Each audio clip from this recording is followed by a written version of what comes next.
nëse mbi Akshin ka një hetim, në një botë të drejtë, të gjithë duhet prezumoheshin të pafajshëm, ndërkohë që të gjithë prezumohen të fajshëm dhe të gjithëve ju kërkohet të tregojnë. Ky është një moment i vështirë, disa për jush këtu janë UFO.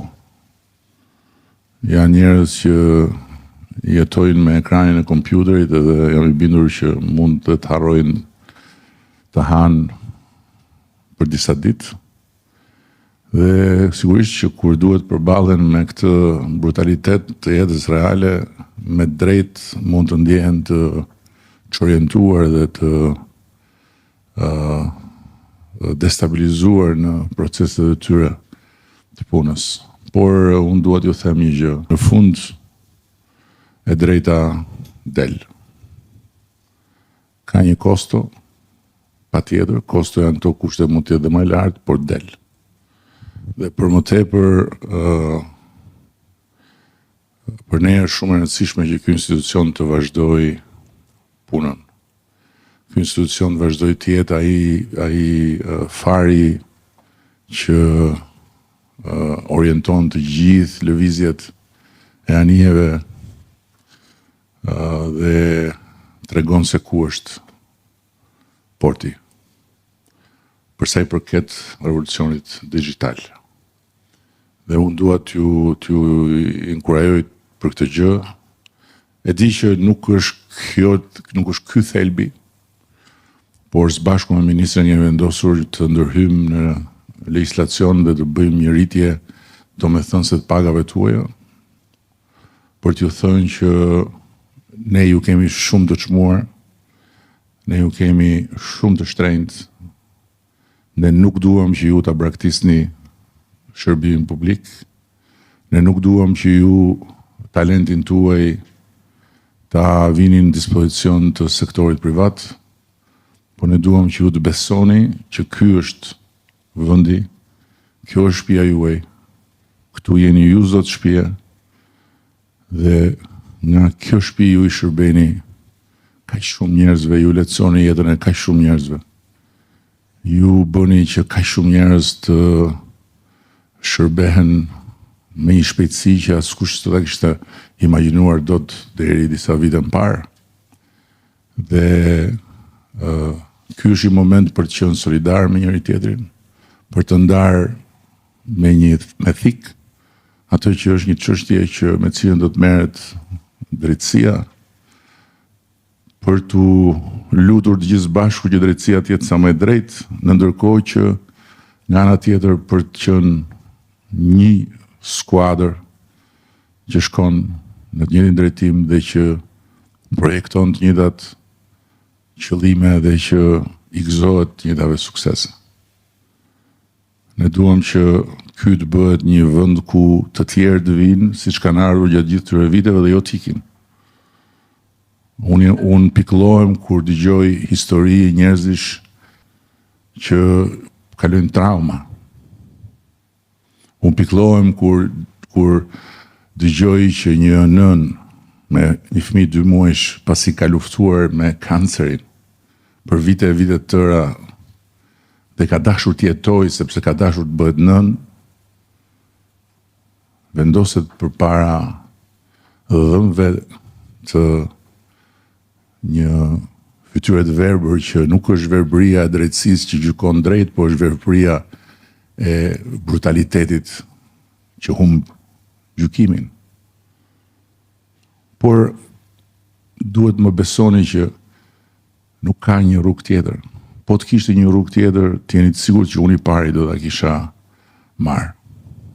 Por nuk ka një rrugë tjetër për ta bërë këtë vend një vend ku pas 10 vitesh, 15 vitesh, drejtësia të jetë ajo që është në të gjitha vendet e Bashkimit Evropian ku ne duam të bëhemi pjesë e pandarë.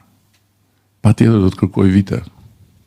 Sa vite ka kërkuar ky transformim që keni bërë ju? Nuk është bërë më herë. Linda e ka hapur derën e Akshit. Akshi kishte një emër që nuk i thoshte asgjë askujt, dhe kishte një grusht shërbimesh jo domethënëse dhe kishte një numër përdoruesish që ishin disa mira. Sot Akshi ka përdorues të gjithë shqiptarët në Shqipëri dhe në të gjithë botën, përmes i Albanias. Është një fatkeqësi shumë e madhe që emri i Akshit të njolloset, por nga ana tjetër nuk mund të themi që për shkak të gjithë këtij transformimi dhe për shkak të gjithë kësaj bare që ju mbani, Akshi është i pahetueshëm. Ose më saktë që një veprimtari e caktuar e lidhur me Akshin është e pahetueshme. Këtë s'mund ta pretendojmë dot. Ama ashtu siç suksesi juaj ka kërkuar kohë, dhe sot ne flasim për inteligjencë artificiale, sot ne flasim për një model.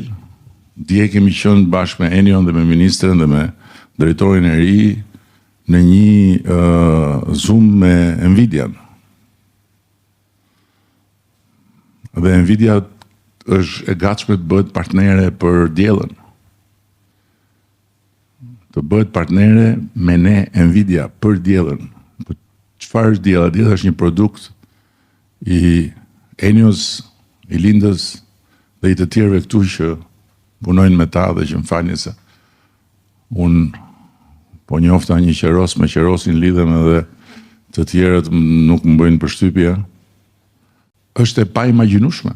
Është një histori prekse me të vërtet që një grusht të rejash dhe të rinj këtu në Shqipëri prodhojnë diçka për cilën ka folur e gjithë bota dhe sot ne jemi në kushtet kur së shpejti ju do të shikoni do të vinë këtu ekipi i Nvidias për të filluar punën për ta çuar diellin në një nivel krejt tjetër. Si është e mundur kjo? Kjo është e mundur sepse e bët ju. Prandaj ju jeni shumë të çmuar. Nëse për një moment do të mendonim që të fikeshin dritat e kësaj shtëpie, Shqipëria do të kthehej në epokën e gurit, në kuptimin e gjithçkaje që ishte përpara se sa juve ta transformonit këtë vend në vendin e mbi 1000 shërbimeve publike online dhe në vendin ku s'ka radha. Tani ne i kemi dhe disa sfida të tjera, me kush do t'i bëj, ju do t'i bëni, me të gjithë mbështetjen dhe të gjithë dashamirësinë dhe të gjithë përkujdesin tonë. Ju do t'i bëni sfidën e prokurimeve publike me inteligjencën artificiale, që do ta transformojnë totalisht qasjen e një administrate shtetërore ndaj prokurimeve publike dhe që do të bëhen një model edhe për tjerët. Edhe aty do të punojmë me Nvidian, siç po punojmë me Microsoftin. Aleanca jonë me Microsoftin është e jashtëzakonshme. Admirimi i skuadrës Microsoftit për ju është i jashtëzakonshëm. Unë së bashku me Lindën kemi takuar një ndër drejtuesit e lartë Microsoftit dhe ka shprehur konsideratat më të larta për Akshin, edhe për Shqipërinë digjitale. Nuk duhet të dorëzoheni, nuk duhet të likështoheni dhe duhet të jeni solidar, duhet kuptoni që në fund të ditës çfarë nuk të vret vetëm të forcon. Kjo është jeta. Ka sfida që i zgjedhim vetë. Duam të bëjmë inteligjencën artificiale një forcë të re të këtij vendi. Kjo është një sfidë që e zgjedhim ne. Po ndërkohë që ne duam të bëjmë këtë, ka një sfidë që na zgjedh ne. Që është sfida që të përballemi me një çështje të drejtësisë. Në këtë rast, me një çështje që prek Akshin, prek reputacionin, krijon mjegull Dhe në mjegull ju e dini se sa hiena dhe ujq, dhelpra, minj, e gjithë farloj 2 këmbshësh me 4 këmbë ka Shqipëria. Por kjo nuk do të thot as pak që ne të mos shohim që e nesërmja është përsëri e jona dhe nesër djeri do lind përsëri.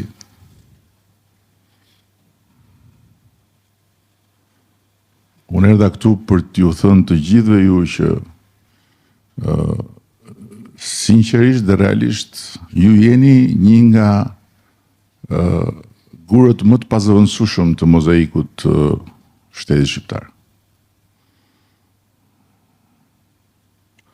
Dhe për këtë arsye duhet ndjeni shumë krenar, po duhet ndjeni dhe një përgjegjësi që shkon përtej individit. Unë jam i bindur që këtu ka njerëz që sot mund ta lënë punën dhe të shkojnë me një herë të marrë një punë në sektorin privat dhe të kenë një pagë edhe më të lartë. Po ne do ta bëjmë akshin që të ketë pagat më të larta në Shqipëri dhe mos ketë asnjë ndërmarrje private kapacitet ta konkurrojë. Ky është qëllimi dhe këtë do bëjmë. Sepse akshi është një stacion ku çdo kush që merret me teknologjinë e lartë duhet të ndorojë, të vit punoj. Dhe ne do ta bëjmë këtë. Ne do ta bëjmë këtë. Kjo vështirësi që po kaloni ju, dhe të jeni të sigurt që unë jam me ju në këtë vështirësi, sepse më dhëm po aq shumë sa ju. Çdo goditje pa denjë dhe pa drejtë që i bëhet këtij institucioni dhe këtij emri për shkak një çështje që ka rrugën e vet.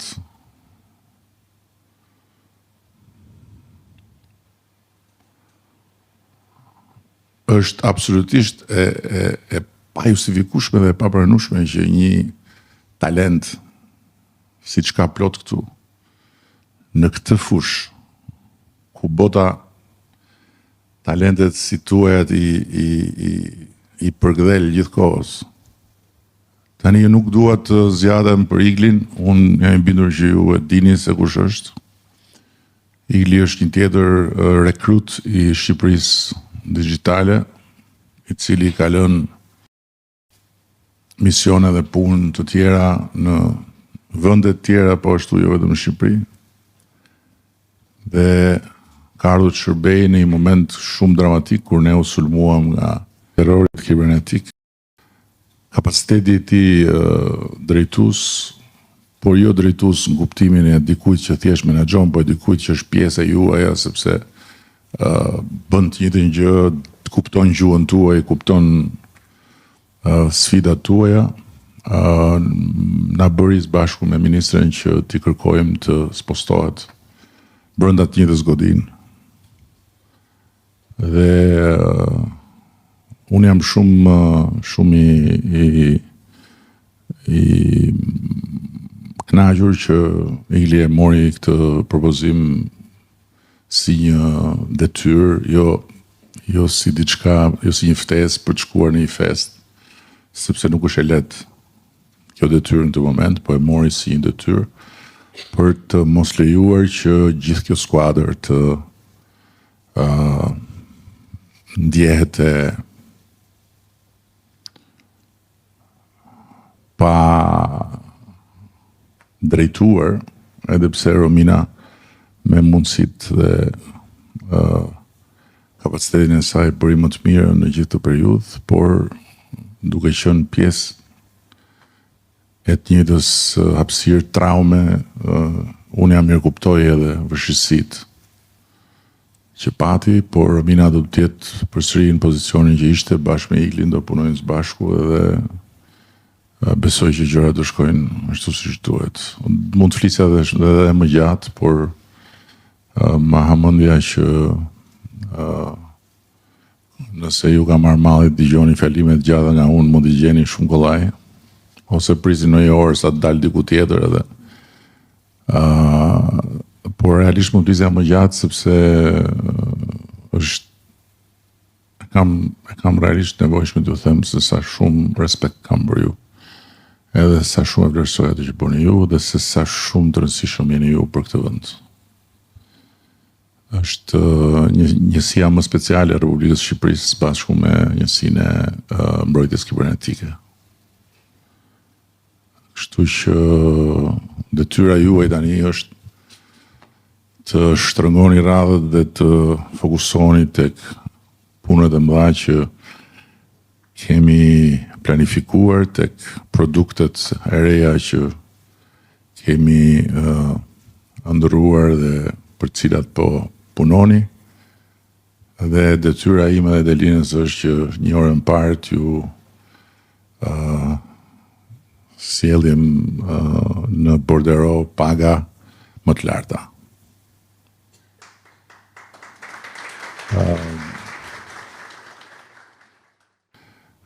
Për të quar deri në fund ato që unë kam kërkuar që në fillim nga ministra dhe financave, që akshi duhet jetë jashtë sistemit normal të pagave për shkak se konkurenca në këtë fushë është shumë e fortë dhe për shkak se sektori privat ka paga shumë të larta.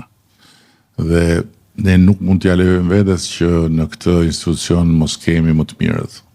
Pasi këtu janë të gjitha të dhënat, këtu janë të gjitha planet e të ardhmes, këtu janë të gjitha pikat e ndjeshme të organizmit të vendit, këtu dhe tek Akcesku. Kështu që kjo është një domosdoshmëri.